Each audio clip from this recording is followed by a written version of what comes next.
ನಮ್ಮ ಚಿಕ್ಕಬಳ್ಳಾಪುರ ಜಿಲ್ಲೆ 5 ಕ್ಷೇತ್ರ ಮುಖಂಡರು ಮಾತ್ರ ನಮಗೆ ಆ್ಯಕ್ಚುಲಿ ಒಂದೊಂದು ಕ್ಷೇತ್ರದಿಂದ 1000 ಜನ ಓಡೋಣ ಅಂತ ಎಲ್ಲರೂ ರಿಕ್ವೆಸ್ಟ್ ಮಾಡಿದರು.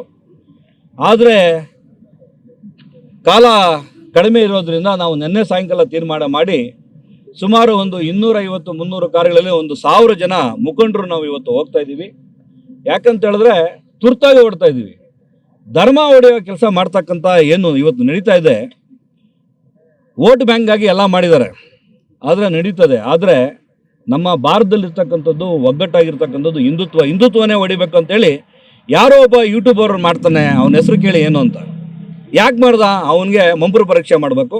ಮುಸುಗುದಾರ ಯಾರು, ಅವನಿಗೇನು ಸಂಬಂಧ, ಅವನೇನು ಮಾಡ್ತಾ ಇರ್ತಕ್ಕಂಥ ಅವನು ಮಂಪರು ಪರೀಕ್ಷೆ ಮಾಡಬೇಕು.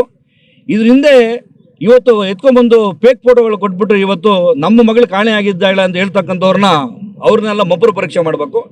ಇದರಿಂದ ಏನಿದೆ ಪಿತೂರಿ ಏನು ನಡೆಸ್ತಾ ಇದ್ದಾರೆ ಧರ್ಮ ಹೊಡಿಯಕ್ಕೆ ಅಂತ ಹೇಳ್ತಕ್ಕಂಥದ್ದನ್ನು ಇದನ್ನು ಬಿಡೋಂಗಿಲ್ಲ. ಇದನ್ನು ಬಿಟ್ಟಿದ್ದೆ ಆದರೆ ನಾವೆಲ್ಲ ಜನರು ಇವತ್ತು ದಂಗೆ ಎದ್ದೇಳ್ತಕ್ಕಂಥ ಒಂದು ಸ್ಥಿತಿ ಆಗಿದೆ. ಹಿಂದುತ್ವ ಉಳಿಬೇಕು. ಧರ್ಮಸ್ಥಳ ಮಂಜುನಾಥ ಸ್ವಾಮಿನ ಹೋಗ್ಬಿಟ್ಟು ನೋಡೋಕ್ಕೆ ಭಯ ಪಡ್ತಾರೆ. ಅಂಥ ಒಂದು ಭಕ್ತಿ ಇರ್ತಕ್ಕಂಥ ದೇವ್ರ ಮೇಲೆ ಇವತ್ತು ಏನು ಮಾಡೋಕ್ಕೆ ಧರ್ಮ ಹೊಡೆಯಕ್ಕೆ ಮಾಡಿದ್ದಾರೆ. ಉಗ್ರ ಹೋರಾಟ ಒಂದು ಜನ ಮಾಡೋಕ್ಕೆ ತೀರ್ಮಾನ ಮಾಡಿದ್ದಾರೆ. ದಯಮಾಡಿ ಸರ್ಕಾರಕ್ಕೆ ಎಚ್ಚರ ಕೊಡ್ತೀವಿ. 1-2 ದಿವಸದಲ್ಲಿ ಇದು ತೀರ್ಮಾನ ಮಾಡಿ ಏನಾಗಿದೆ, ಯಾರು ಹಿಂದೆ ಇದ್ದಾರೆ ಅಂತ ಅವ್ರು ಶಿಕ್ಷೆ ಮಾಡಿಲ್ಲ ಅಂತ ಹೇಳಿದ್ರೆ ಧರ್ಮದ ಹೋರಾಟ ನಡೀತದೆ. ಇವತ್ತೊಂದು 1000-2000 ಜನ ನಾವು ಲೀಡರ್ಸ್ ಹೋಗ್ತಾ ಇದೀವಿ. ಇದು ತೀರ್ಮಾನ ಮಾಡಲಿಲ್ಲ, ಅವ್ರಿಗೆ ಇಮಿಡಿಯೇಟ್ ಆಗಿ ಶಿಕ್ಷೆ ಹಾಕ್ಸಿಲ್ಲ, ವರ್ಷಗಳೇನೋ ಎಳೆದಿದ್ದಾರೆ, ಧರ್ಮದ ಹೆಸರಲ್ಲಿ ಏನಾದರೂ ರಾಜಕಾರಣ ಮಾಡೋದು ಅಂತ ಹೇಳಿದ್ರೆ ದಂಗೆ ಹೇಳ್ತಾರೆ ಜನ ಎಲ್ಲ ಪೂರ್ತಿ. ಎಚ್ಚರಿಕೆ ಕೊಡ್ತಾ ಇದ್ದೀವಿ. ಇಮಿಡಿಯೇಟ್ ಆಗಿ 2-3 ದಿವಸದಲ್ಲಿ ಇವತ್ತು ತೀರ್ಮಾನ ಮಾಡಬೇಕು.